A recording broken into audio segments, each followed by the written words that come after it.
Last week, I told you about the newly updated privacy policy in my business. And I told you that part of the reason that I changed that policy and made privacy the default option for my clients was that I personally value privacy, especially in the online space.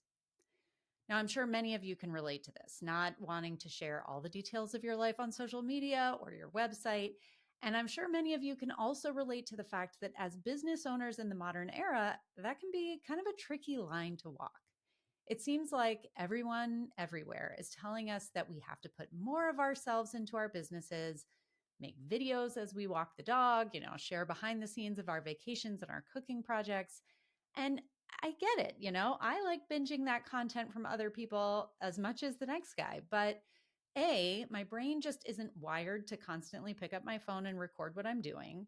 And B, despite all evidence to the contrary, I deeply believe that outside my circle of friends and family, nobody cares, or maybe nobody should care about the details of my life, right? You're here for the business stuff. But a couple of weeks ago, my marketing director, Dana, and I were talking about the new business that my husband and I started this year.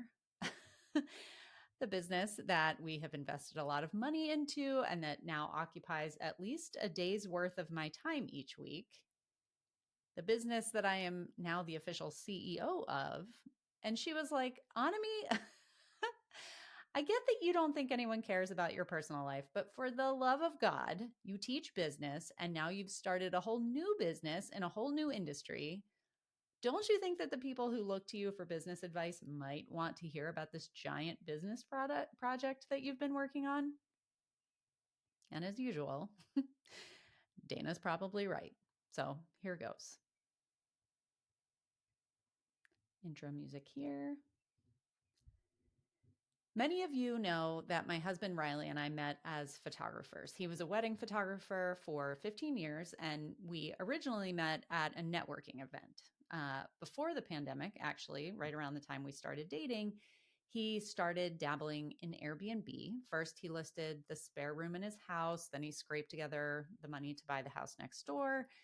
And then he built a tiny house in the yard of that house next door. And by the time the pandemic hit and his wedding business, like everyone else's, was turned upside down, he had enough regular income from Airbnb that he felt like he could kind of take that opportunity to retire from weddings, because he had been probably ready to do that for a couple of years at that point, but just hadn't been, I don't know, mentally ready to make that leap.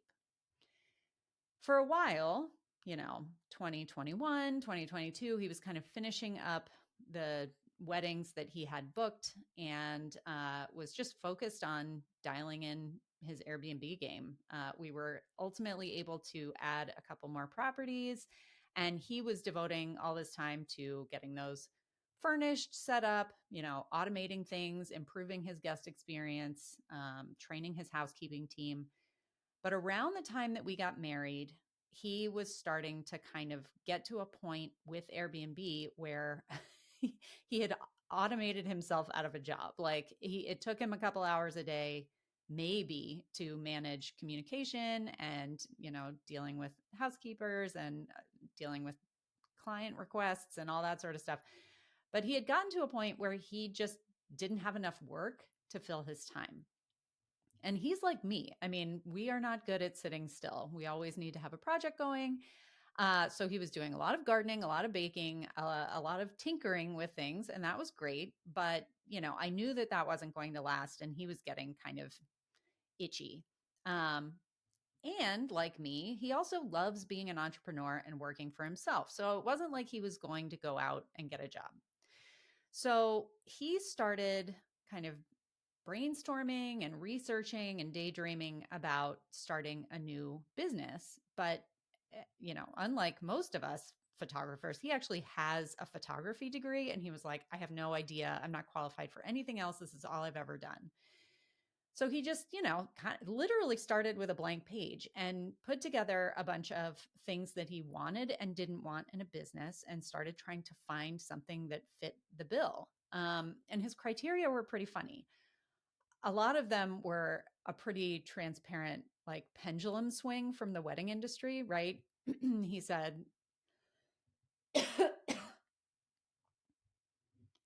He didn't want to work in the luxury business. He didn't want a business that revolved around him or his name or like require that he be lifetime BFFs with everyone he worked with.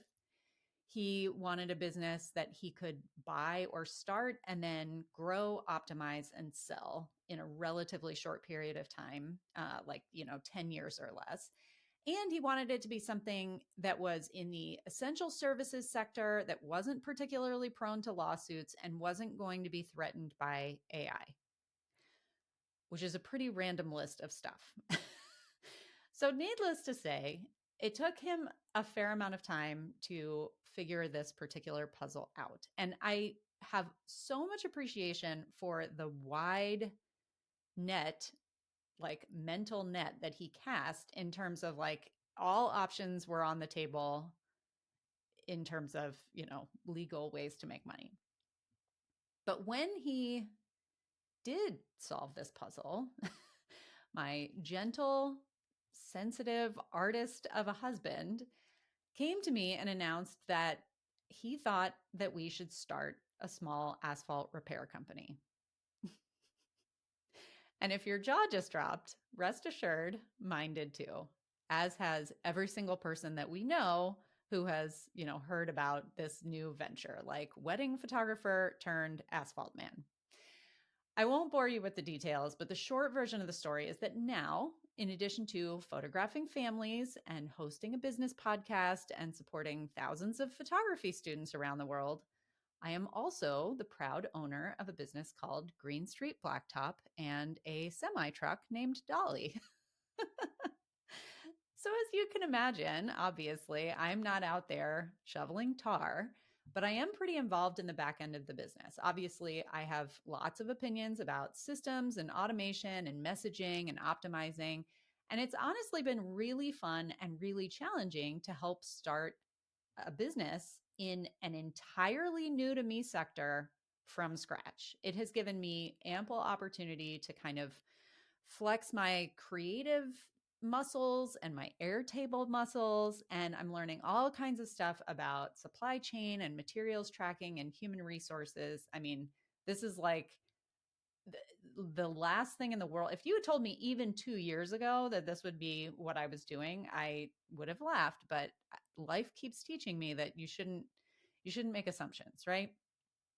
But this process has also been really humbling and nerve wracking at times. Literally, everyone that we have met in this business, we've been trying to get to know other people in the industry, and everyone has either gotten into the business through some sort of family connection, like their dad owned the business and they took over, or they have worked for years in the industry and then like scrape together money to actually start their own business and kind of go out with their own, hang their own shingle.